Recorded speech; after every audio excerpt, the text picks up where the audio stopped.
Cinnamon ferns, low maintenance, very easy to grow, and they could possibly get up to 5-6 feet. We're looking at a little over 4 feet on these right here. But my success in growing these ferns is as low as light as possible. Now, it's on the west side of the house, lots of shade. They do get a filtered light, as you can see, just a little bit. And even during the real scorching hot months of July and August, they don't get that direct heat. Now, I've seen ferns on the east side of homes where they get about 3-4 hours of hot, intense sun in the months of July and August, and they just burn up. They just, that's not their nature. They just don't like all that sun. So we've got a nice row of the cinnamon ferns in here.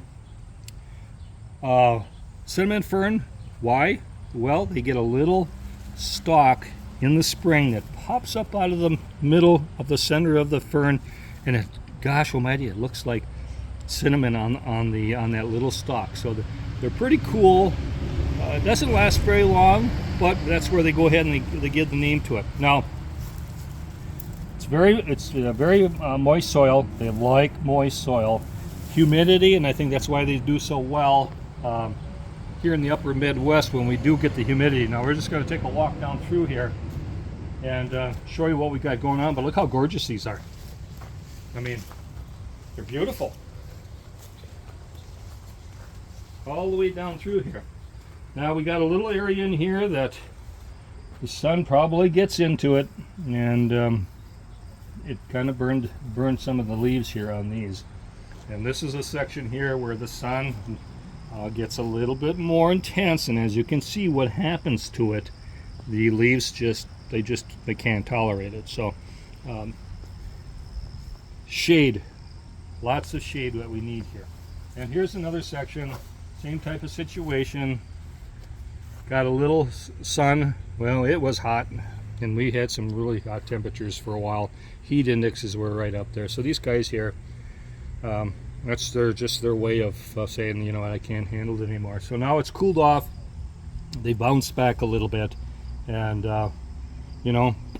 this is it. I mean, you just enjoy them. They take care of themselves.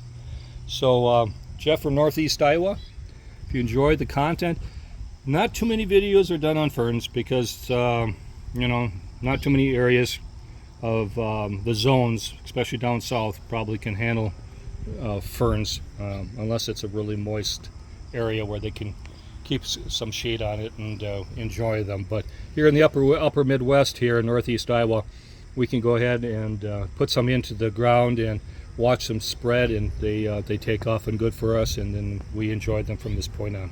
So anyway, Northeast Iowa, home of our B&B. Give us a thumbs up and subscribe. Bye-bye.